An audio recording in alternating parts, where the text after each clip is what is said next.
गांधी ने कहा था कि आजादी चुकी है, अब कांग्रेस की कोई जरूरत नहीं है।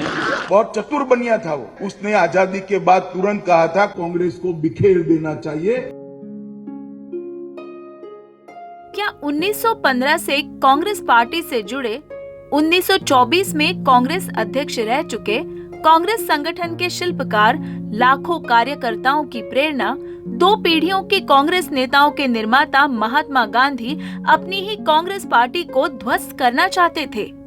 ये झूठा प्रचार गांधी जी के एक प्रारूप और अप्रकाशित लेख के 2 पंक्तियों का सहारा लेकर किया जाता है, जो उनकी हत्या के बाद अन्य लोगों ने प्रकाशित किया।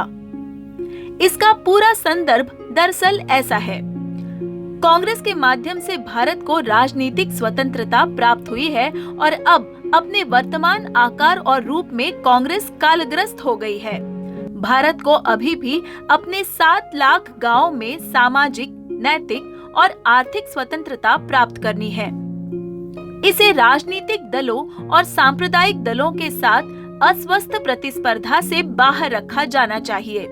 इन और अन्य समान कारणों के लिए एआईसीसी उसे विघटित करने का और एक लोक सेवक संघ में फूलने का संकल्प करती है। यानी गांधी जी का कहना था कि कांग्रेस पार्टी ने भारत को अंग्रेजों से स्वतंत्रता दिलाई, पर अब आगे की राजनीतिक चुनौती गांव को मजबूत करके उन तक स्वराज का संदेश पहुंचाना है। इतना ही नहीं, आने वाले दिनों में सांप्रदायिक ताकतों को राजनीति से दूर रखना है। इन चुनौतियों को पहचानते हुए वे कांग्रेस को समाप्त करने को नहीं, बल्कि इसके सीधे विपरीत इसको एक नए रूप में फूलने को कह रहे थे। अच्छा, कांग्रेस का ये फूलना किन नियमों के आधार पर होगा? गांधी जी बात कर रहे थे कांग्रेस की पुनर्रचना की, एक ऐसे संगठन की जो जमीन से केंद्र तक होगा और जिसका मकसद होगा हर भारतीय को आर्थिक, सामाजिक और राजनीतिक हक दिलाना, जिसमें वोटर रजिस्ट्रेशन का खास उल्लेख था। हक दिलाने के साथ साथ ये संगठन जातिवाद और सांप्रदायिकता के खिलाफ भी खड़ा रहेगा। ये लेख तो एक प्रारूप था और खुद महात्मा गांधी ने उसे प्रकाशित भी नहीं किया, लेकिन उनकी मृत्यु के 3 दिन पहले गांधी जी ने खुद हरिजन में ये लिखकर अपनी कांग्रेस के प्रति मंशा को साफ साफ जाहिर कर दिया। इंडियन नेशनल कांग्रेस, जो सबसे पुराना राष्ट्रीय राजनीतिक संगठन है और जिसने स्वतंत्रता हासिल करने के लिए अनेक अहिंसक लड़ाइयाँ लड़ी है, उसे समाप्त नहीं होने देना चाहिए। इस संगठन की मृत्यु तभी होगी जब देश की मृत्यु होगी। आधा सच झूठ से भी ज्यादा हानिकारक होता है।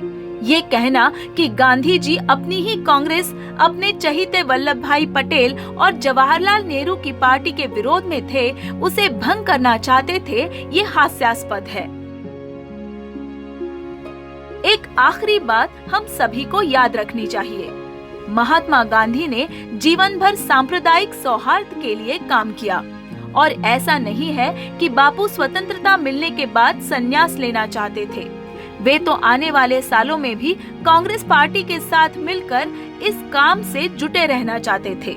लेकिन जिन सांप्रदायिक ताकतों के बारे में उन्होंने देश को चेतावनी दी थी, उन्होंने गांधी जी को अपनी बात रखने का और भविष्य की कांग्रेस बनाने का मौका ही नहीं दिया। जिस प्रारूप लेख का जिक्र नरेंद्र मोदी और अमित शाह करते हैं, उसके लिखने के अगले ही दिन आरएसएस से प्रेरित नथुराम गोडसे ने उनके सीने में 3 गोलियां दाग दी।